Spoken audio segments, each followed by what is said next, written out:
پھر ٹیبل پر چلتے ہیں، خواتین یہیں کھائیں گی۔ وہ ابھی تک دروازے کو گھور رہا تھا جہاں سے وہ اندر داخل ہوئی تھی۔ نبیل کی بات پر پلٹ کر دیکھا تھا، کچھ سمجھ نہ آئی تھی، مگر وہ اس کی تقلید میں اس کے پیچھے چل دیا تھا۔ نویرا کی شادی کی تاریخ طے ہو چکی تھی، 2 فروری طے پائی تھی، بروز سوموار۔ اس وقت دسمبر کا آغاز تھا، درمیان میں پورا جنوری تھا۔ کافی دن تھے، سو ہر کوئی مطمئن تھا۔ فروری کے بعد ساجدہ باجی اور نواز کی بہنوں کے بچوں کے ایگزامز تھے، سو اسی لیے فروری کا مہینہ ہی طے ہوا تھا۔ فروری میں اگرچہ سردی ہوتی تھی، مگر موسم تھوڑا بہت بدل بھی چکا ہوگا، سو ہر پہلو کا جائزہ لے کر ہی تاریخ طے پائی تھی۔ حمید صاحب نے گھر واپسی پر آ کر رمشا کو دن طے ہو جانے کی خبر سنائی تو اس نے شکر ادا کیا تھا۔ شکر ہے نویرا کی شادی ہوگی تو یہ رضا بھی کچھ ہوش کے ناخن لے گا۔ وہ صرف سوچ کر رہ گئی۔ رضا کہاں ہے؟ سو گیا ہے کیا؟ زبیدہ نے پوچھا تو اس نے نفی میں سر ہلایا۔ نہیں، لاؤنج میں بیٹھا ہے۔ بہت چاہنے کے باوجود نہ کہہ سکی کہ نارسائی کا غم منا رہا ہے۔ جب سے رضا کو نویرا کی شادی کے دن طے پانے کی خبر ملی تھی، وہ گمسم ہو کر رہ گیا تھا۔ اس کی اس کیفیت سے بھی رمشا جھلس رہی تھی، جلے پیر کی بلی بنی ہوئی تھی۔ رضا نے آج ان کے ہاں جانے سے انکار کر دیا تھا۔ رمشا جانے کو تیار تھی، مگر پھر وہ بھی نہ گئی۔ اندر سے وہ مطمئن تھی، خوشی تھی کہ نویرا جلد از جلد رخصت ہو رہی ہے۔ کم از کم نویرا کی طرف سے رضا کے متعلق اس کی ٹینشن تو کم ہوگی، لیکن رضا کا انداز بھی اسے جھلسا رہا تھا۔ وہاں سب تم دونوں کا پوچھ رہے تھے، بے شک بڑوں کی تقریب تھی، مگر تم دونوں بھی چلتے تو اچھا لگتا۔ حمیرہ، نبیلہ، نویرا بار بار تم دونوں کو یاد کر رہی تھی، زبیدہ نے کہا۔ رمشا چپ رہی۔ آج سے پہلے وہ اس خاندان کی ہر تقریب اٹینڈ کرتی تھی، مگر اب پھپھا اپنے کمرے میں چلے گئے تھے۔ زبیدہ لاؤنج کی طرف بڑھی۔ میں رضا کو دیکھوں؟ تم چائے بنا لاؤ، تھکن سی ہو رہی ہے۔ وہ لاؤنج میں چلی گئی تھی۔ رمشا کچن میں چلی آئی۔ چائے بنا کر پہلے اس نے حمید صاحب کے کمرے میں پہنچائی تھی، پھر ٹرے میں 3 گلاس لے کر وہ لاؤنج میں آ گئی۔ بڑے صوفے پر رضا لیٹا ہوا تھا، لیکن اس کا سر زبیدہ کی گود میں تھا۔ تم نے بتایا کیوں نہیں کہ تمہیں اتنا تیز بخار ہے؟ جسم پھونک رہا ہے تمہارا۔ رمشا ٹیبل پر ٹرے رکھے ٹھٹکی۔ وہ گمسم تھا، یہ تو وہ جانتی تھی، مگر بخار؟ وہ فکر مند ہوئی۔ کیا ہوا؟ بخار ہو گیا ہے؟ مگر صبح تک تو یہ ٹھیک تھا۔ اس نے پھوپھی کی شکل دیکھی۔ رضا نے سر اٹھا کر ناگواری سے اسے دیکھا۔ ٹھیک ہوں میں، کچھ نہیں ہوا مجھے، بخار ہی ہے، ذرا سا مر تو نہیں گیا جو اتنا فکر مند ہو رہی ہیں۔ پھاڑ کھانے والا انداز تھا۔ رمشا تو رمشا، زبیدہ بیگم بھی حیران رہ گئی۔ رضا بھلا ایسے بدفعلے منہ سے نکالتے ہیں؟ اتنا تیز بخار ہے، کم از کم بتایا تو ہوتا۔ رضا ان سے اس لب و لہجے میں کبھی مخاطب نہیں ہوا تھا، مگر انہوں نے اس کے بال سنوار کر پچکارا۔ اکلوتی اولاد تھا، بے حد عزیز، نہ جانے اب اسے کیا ہوتا جا رہا تھا۔ وہ فکر مند ہوئی۔ چلیں، اب تو پتہ چل گیا ہے، اس طرح منہ چھپائے وہ کہہ رہا تھا۔ رمشا چپ چاپ کھڑی دیکھے گئی۔ کھانا کھایا؟ چچی کو نئی فکر ہوئی۔ رمشا کو دیکھا، اس نے نفی میں سر ہلایا۔ کھانا کیوں نہیں کھایا تم نے؟ اس طرح تو طبیعت زیادہ خراب ہوگی۔ انہوں نے اس کا سر اٹھایا تھا۔ سرخ انگارہ آنکھیں، انہیں خوف محسوس ہوا۔ دل نہیں چاہ رہا، جب دل چاہے گا تو کھا لوں گا، اس وقت تنگ نہیں کرے مجھے۔ خفا خفا بیزار سا انداز تھا۔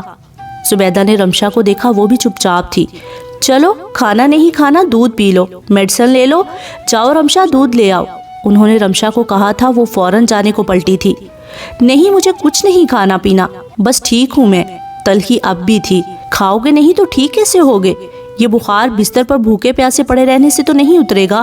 جاؤ رمشا، دودھ اور دوا لے کر آؤ۔ رمشا چلی گئی تھی۔ زبیدہ نے بیٹے کو بغور دیکھا، آنکھیں بند کیے وہ بالکل چپ چاپ تھا۔ ایسی کیفیت رضا کی تبھی ہوتی تھی جب وہ کسی چیز کی ٹینشن لیتا تھا۔ اکلوتا لاڈلا بیٹا تھا، اس کی ایک ایک عادت سے واقف تھی۔ رضا، کیا بات ہے؟ کس چیز کی ٹینشن لے رہے ہو؟ وہ پوچھ رہی تھی۔ رضا نے آنکھیں کھول کر دیکھا، وہ ہنوز جانچ رہی تھی۔ رضا کی سرخ جھلستی آنکھیں پل بھر کو اٹھی تھی، پھر جھک گئی۔ امی؟ وہ سسک اٹھا تھا۔ زبیدہ حیران ہوئی۔ رضا؟ اکلوتی اولاد کا یوں بری طرح سسک اٹھنا، ان کا دل کانپ اٹھا۔ کیا بات ہے؟ جلدی بتاؤ مجھے، ورنہ میرا دل بند ہو جائے گا۔ وہ ایک دم متوحش ہو گئی۔ مجھے وہ کچھ کہتے کہتے رک گیا۔ زبیدہ کی بےتابی بڑھی۔ ہاں بولو، کیا مجھے؟ انہوں نے اسے حوصلہ دیا۔ مجھ سے وعدہ کریں میں جو بھی مانگوں گا مجھے دیں گی۔ وہ مچل اٹھا، دونوں ہاتھ تھام لیے۔ وعدہ کریں پلیز ورنہ میں مر جاؤں گا۔ وہ بلک اٹھا تھا، وہ بھول گیا تھا کہ وہ اس وقت کہاں ہے، کس کے سامنے ہے اور کیا کہنے جا رہا ہے۔ بس یاد تھا تو صرف اتنا کہ وہ کھیلن کو چاند مانگ رہا تھا، اگر اسے چاند نہ ملتا تو مر جاتا۔ رضا میری جان سنبھالو خود کو، کیا بات ہے بتاؤ جلدی کرو۔ وہ ماں تھی، بیٹے کی حالت پر تڑپ اٹھی تھی۔ کب اس طرح تڑپ کر اس نے کبھی کچھ مانگا تھا؟ اور اب وعدہ کریں میری بات مانیں گی۔ وہ بچوں کی طرح ضد کر رہا تھا، ہر حال میں منوانے والا انداز تھا۔ حواس بے حواس تھے۔ زبیدہ نے رضا کے گرم ہاتھ تھام لیے، مضبوطی سے مٹھیوں میں جکڑ لیے۔ میری جان، میرے چندا، تو کہہ تو صحیح، تیری ماں تیرے لیے اپنی جان بھی دے دے گی۔ اس وقت وہ کچھ بھی مانگتا وہ دے دیتی۔ رضا کی حالت ان کے لیے ناقابل برداشت تھی۔ مجھے نویرا چاہیے۔ لفظ کیا تھے، دھماکہ ہوا تھا۔ جھناکے سے دودھ کا بھرا گلاس اور پلیٹ رمشا کے ہاتھ سے گر گئے تھے۔ زبیدہ بیگم بھی ہکا بکا تھی۔ ایک نظر دروازے میں کھڑی بے حس و حرکت رمشا پر ڈالی اور پھر رضا کو دیکھا، جو ان کے دونوں ہاتھ تھامے آنسو بھری آنکھیں لیے کھیلن کو چاند مانگ چکا تھا، لیکن کانچ پر پاؤں پڑ گیا تھا اور پھر کوئی چیز اس کا وجود چھیدنے لگی تھی۔ ایک تکلیف کی سرد لہر تھی جو رگوں پے میں اندر تک سرایت کر گئی تھی۔ خون ابل پڑا تھا، مگر وہ بے حس و حرکت دیوار کو تھام کر وہیں ٹھہر گئی تھی، جیسے اب جسم میں جان نہ رہی ہو۔ مجھے نویرا چاہیے، ہر حال میں چاہیے، مجھے وہ نہ ملی تو میں مر جاؤں گا۔ وہ رو پڑا تھا۔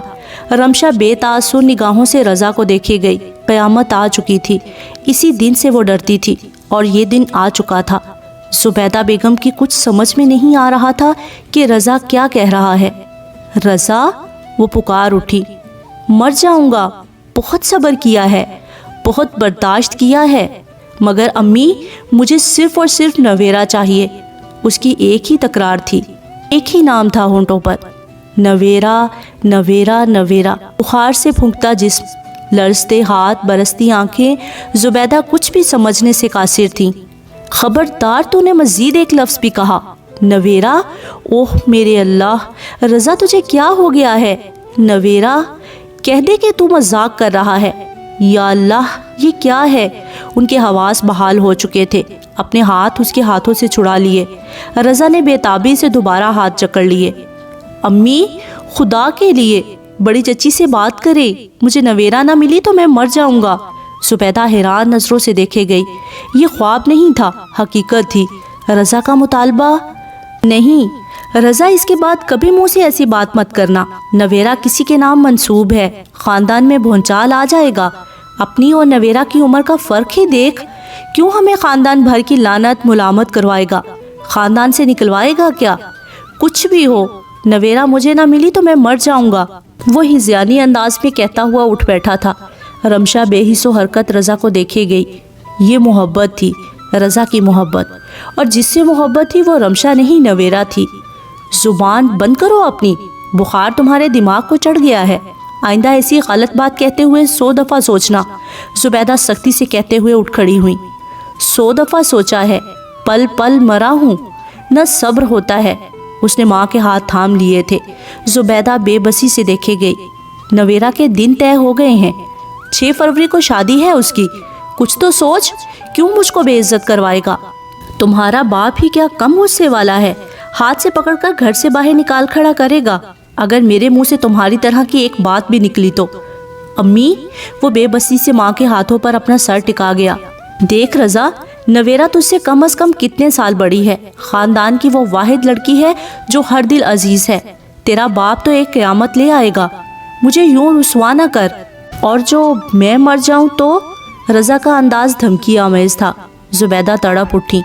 ایسی بدفعلے منہ سے نہ نکال، تو ہزاروں سال جیے، مگر یہ میرے بس میں نہیں۔ پھر تو رمشا سے منسوب ہے، مرتے بھائی بھاوج کو میں نے زبان دی تھی، اور تو جانتا ہے تیرا باپ تجھے گھر سے نکال دے گا۔ بڑے پکے ہیں وہ اپنے اصولوں میں۔ ایک دم اسے پاس بٹھا کر رضا کا چہرہ ہاتھوں میں بھر کے پیشانی چومی تھی۔ میں مر جاؤں گا، ضدی ہٹیلا انداز تھا۔ زبیدہ ساکت دیکھتی رہ گئی۔ رضا، انہوں نے سختی سے ٹوکا۔ رضا مچل اٹھا۔ محبت کرتا ہوں اس سے،